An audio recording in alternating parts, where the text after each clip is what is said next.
Okay, we are going to make a guayaba champagne drink for the New Year's. I've had a simple syrup made here before, and then just basically guayaba paste. Simple syrup is just basically the same amount of water to sugar. This is sugar in the raw, so it's basically a half a cup that I'll be using. I'm gonna add this to my pan. See it here, it's on low. If you say, hey Lauralee, I don't really know cooking utensils, 30 milliliters is basically what you would do or drink over the counter with some medications.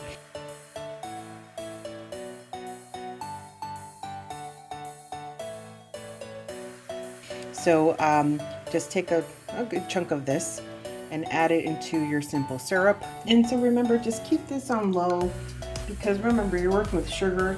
If you have on your heat too high, it's just going to burn and it's not going to be a good taste. So just take your time.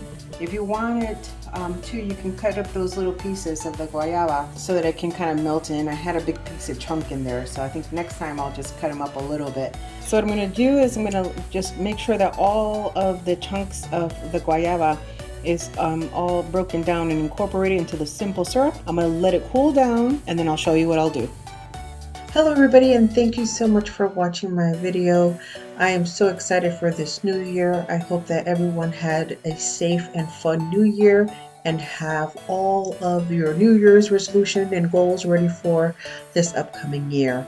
I just want to thank everybody from the bottom of my heart who has stuck with me and any new subscribers. And I also wanted to encourage you all to go ahead and check out hashtag Bake Yourself a New Year. It was an Instagram collaboration with Melissa Castle.